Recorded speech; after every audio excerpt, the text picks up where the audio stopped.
Every successful entrepreneur is optimistic and usually will make it part of their job description. Go and study a makeup course. Don't worry, I'll cater for everything. So she paid for the first lessons I had, like to advance my passion and grow it to another level. This week we talked to Fiza Adams, a certified beauty therapist and woman activist. Even just like a mere pen, it's going to melt their hearts. They'll feel like they have a lot. What is that one big thing you have achieved? Experience. She believes in being a woman of business, not a woman in everyone's business. Sunday from 5 to 6 p.m. only on Record TV with Asha Kulsum. Welcome back. You are watching Her Moments. The hashtag is hashtag Her Moments, and I'm your host Asha Kulsum alongside Fiza at Fiza's Glam. In life, we've always had the things that make us happy and things that make us angry, and it is normal. It is onto the humans, even the animals actually, they will have that moment. And today I would love to know, apart from seeing Fiza on Instagram glamoring, like dripping, she also has a life not on social media, a life not in her makeup studio, a life not out there giving to the people, but individually, personally, she has that life that touches, that maybe a story that will make you feel like, okay, we are never unique. We are just unique because God did not make us someone like someone else. Welcome back.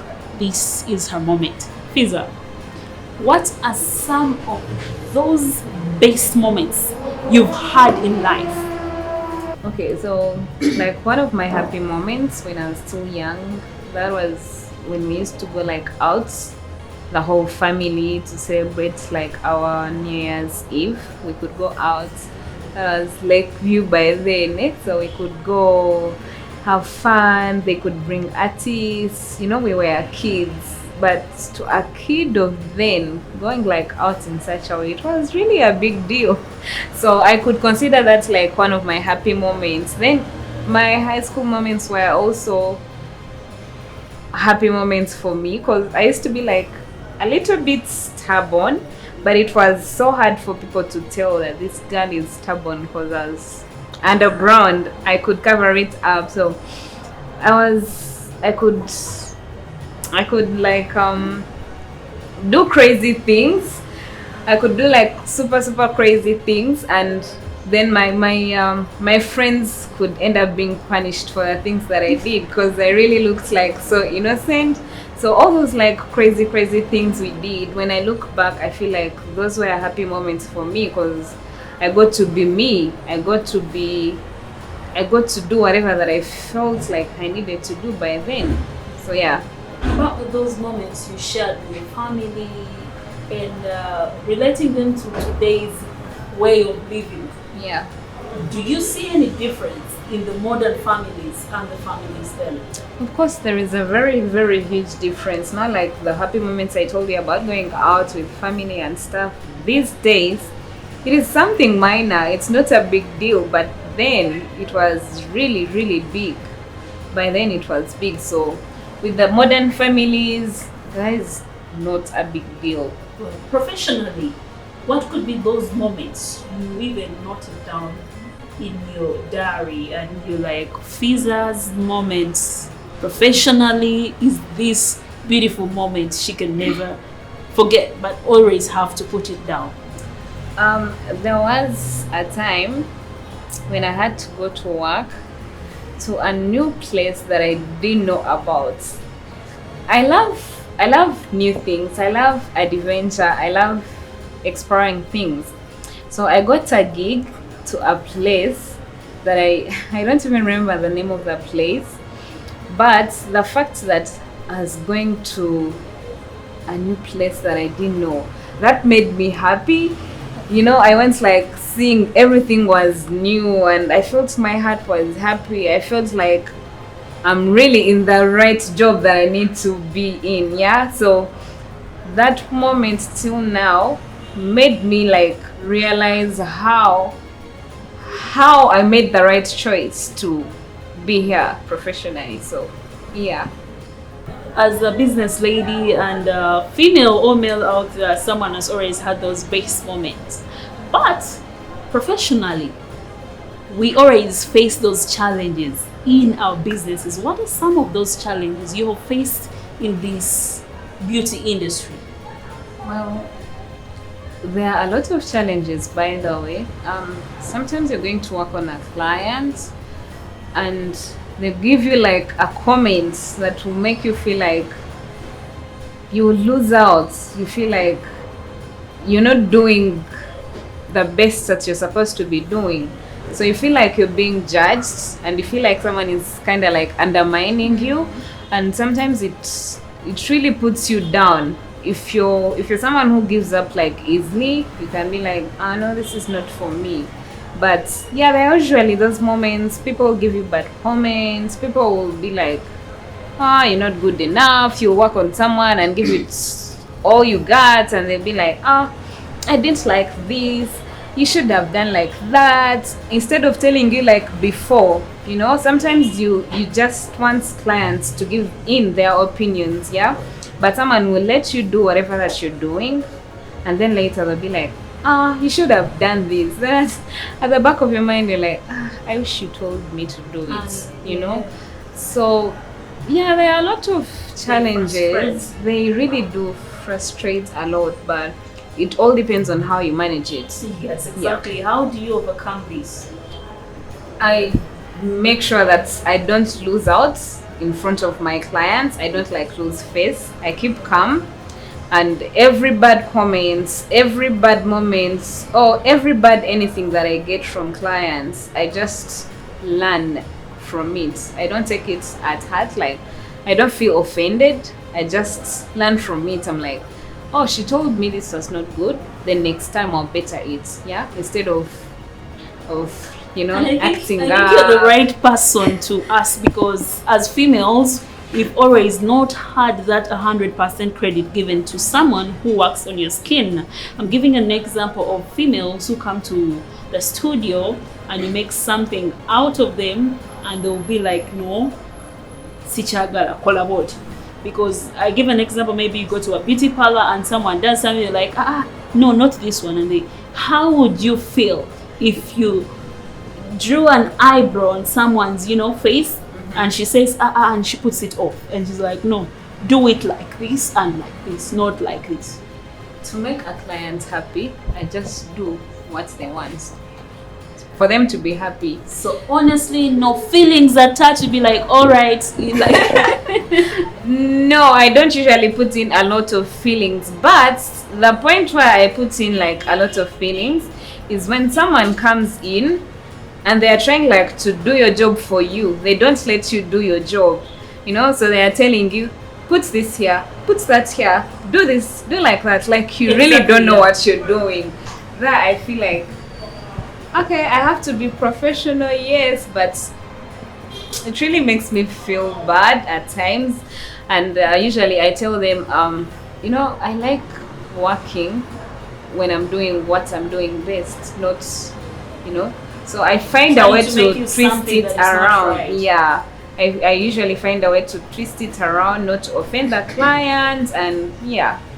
Well, at the industry, actually at the Glam, Fiza's Glam, do you have some of the rules that direct you as an individual, as the CEO Fiza's Glam? Like when someone walks into your glam house and you're like, when you walk to Fiza's Glam, these are the rules. Do not do this. Maybe pay this way, because many people are failing off in their businesses because they do not have guidelines. I wouldn't say that it's all about guidelines. You have to know customer services, right? Because you have different clients. You won't have guidelines that will be favoring each and every client, but it depends on how you handle your clients. Yeah. So now if I say, if I put a guideline that says you're not supposed to bring your phone, let's say to bring your phone in my studio, I feel like that does not work out. Yeah. So you just find the right guidelines for your clients.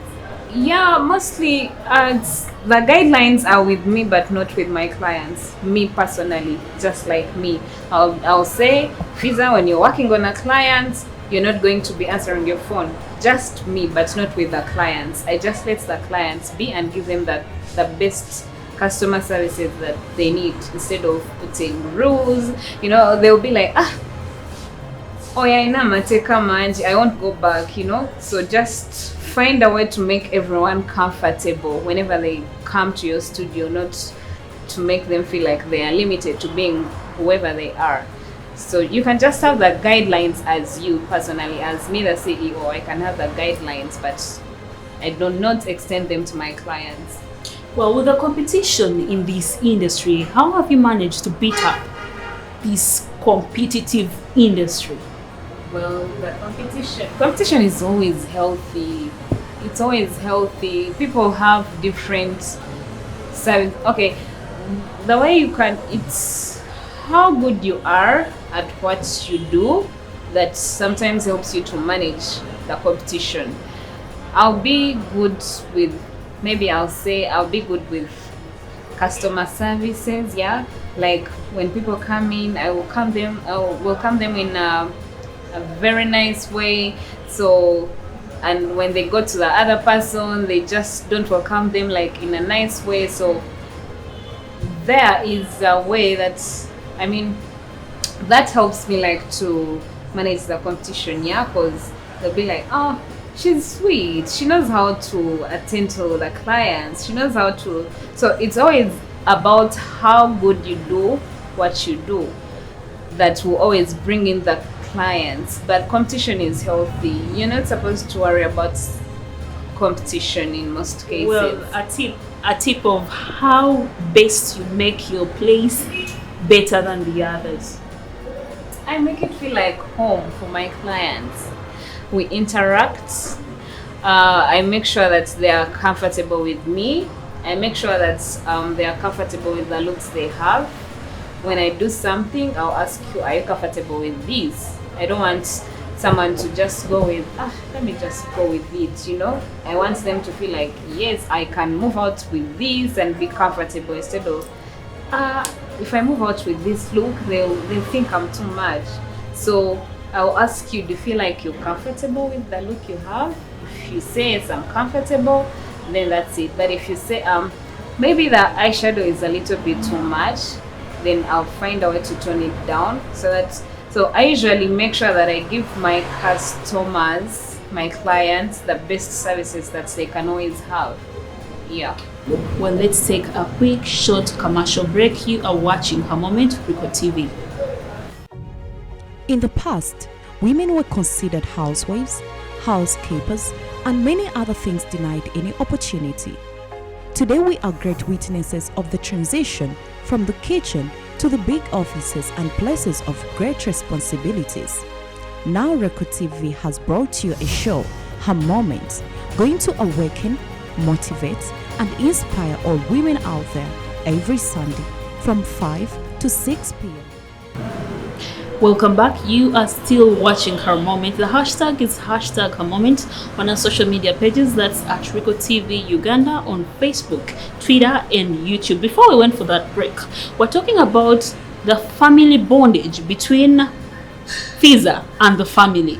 We're taking it back to the sisters, to the family, because there's nothing they do that is not family related. She will tell us, my sister helped me do this, my sister helped me this. And it is from here on the show that we are going to learn how to make that bond of family, learn from her and get to know how do you make family your friends. How do you make family the main dominance? And it is from family. I'm not only talking about blood family, but even the friends you meet. Because when we talk about business, we're talking about how to make your client your family. Welcome back, Fiza. Thank you. Well, earlier on, we're talking about the Fiza fraternity, the actually Adam's fraternity, the Hamdan fraternity. How do you manage to keep the bonds as family? Because there are very many people there who want to create legacy, but do not know how to keep their legacies a strong one. I believe sometimes that also depends on how you guys were raised. We were raised in a way that we had to be a team, a strong team. We had to be there for each other, not only family wise, but in every aspect of life. So we are all raised like in different ways, yeah. But to me, as me, the bond that we were raised with was more of like teamwork. We help each other out, business wise, family wise, in each and every aspect of life. So it's been quite easy to mix business, family, and yeah, it's really not that tricky because I've been there. So I find it like more easy since the foundation was already there. Yeah, so your sister tells you, you know what, do this. You're like, oh, by the way, I already have that passion, let me also do it. Then she was like, don't worry, I'll support you. So there is a way they just flow when you already have that foundation, like from way back then. That's maybe all that I can say. At this particular time, what could be some of those worst moments you would love to share with the people for they can learn? Because in life, there is no perfect.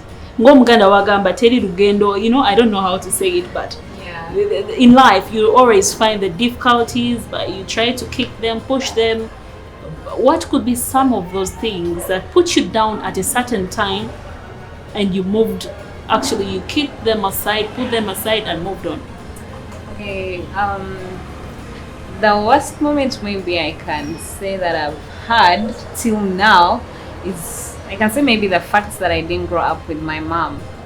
I feel like till now it impacts me somehow, somewhere, because every girl, every woman out there needs their moms, yeah? Yeah.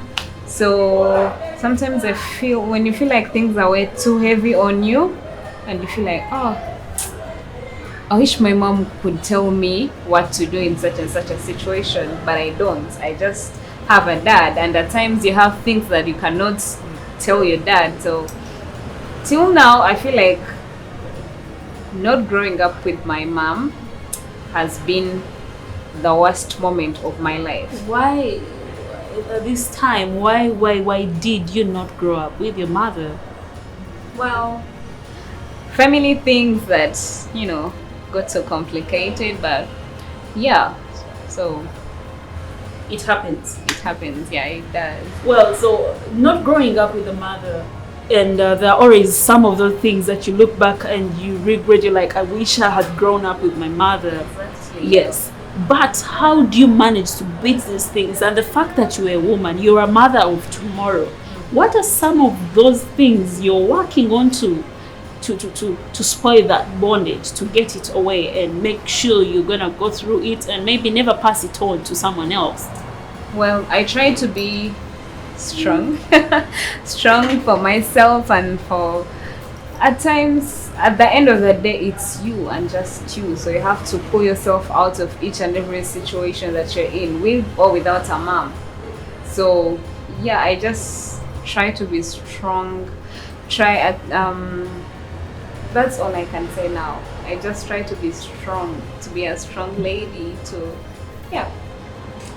Honestly, there could be fathers watching and they would wonder why you make it a big deal, because what are some of those things that a mother can and the father will not? Because the males who would watch and be like, but I can, Yeah, fathers can. I mean, my dad raised me and see the woman that I turned out to be, but still, there is always that part of, but a mom would have done this like in a better way or something. Not like maybe in a better way, but you'd be like, this should have been like a woman to woman situation, not like a woman to man situation. It's never the same. The bond is usually a little or slightly different. I'm not saying that fathers cannot do it. They can. I mean, I'm not regretting that my dad raised me to where I am right now, but I also felt just like any other kid out there, or just like any other person. I also felt like You missed that. I missed the mom's love, Well. like my mom's love. I don't know how it feels, and sometimes I feel like I don't know what I'll do because I didn't get the experience, you know. So I feel like, okay, when I give birth, what am I supposed to be doing? Oh. I didn't see my mom do that. So yeah, I'm not saying that men cannot do it. They also can do it, but You missed that. yeah. 2 years down the road, what could be those things that you really want to put up for this industry? Something that you want to put for the change of the industry. Let's take advantage of this growing industry to create employment opportunities. And right now it's like something that I'm trying to work on as well. I'm training people who have the passion to also go out there and make a living just like me. Yeah. There is always that big thing you make out of your profession. It could not be your profession, you could be in this or maybe in yours. Do you do anything else apart from the beauty thing and being an activist and a lavish charity giver? What else do you do? Business wise, or Yes, exactly. yeah, I have other business projects that I'm working on. It's not like this is all. No, it's not all. I'm more of like a business minded woman, and I do love doing I love doing like different businesses at the same time. So right now I have a new project coming out, and it's way different from this one. It's something else. But yeah, I do other things apart from this makeup. The industry that is so competitive today, what is that one big thing you have achieved in that industry, in this industry? Experience, I could say. Wow. That's the one big thing I could say. Experience. I've gained experience now. Wow, that is very unique. Hardly do you get someone who you ask what they have achieved in their profession and they tell you experience, because experience is number one thing that will help you out, because you will work with this thing, you will have it forever and ever, even if you went abroad, to very many places. And it's the time that is cutting us short, but we would love to have much of Fiza for more and more. But you can still catch Fiza at Fiza Adams on our Instagram page and Facebook page. Go there, like it. We were here at Fiza's Glam, located at Reed Plaza in Ntinda. Had a great chat. Hope you got something to learn. As a female out there, despite your age, despite the money, despite what your family has, we or you should struggle to put something that you will have to leave a legacy. It has been her moment, great moments to share with Fiza Adams here at her Glam. I have been your host, Asha Kulsum, her moment, Record TV. Enjoy the rest of the programs.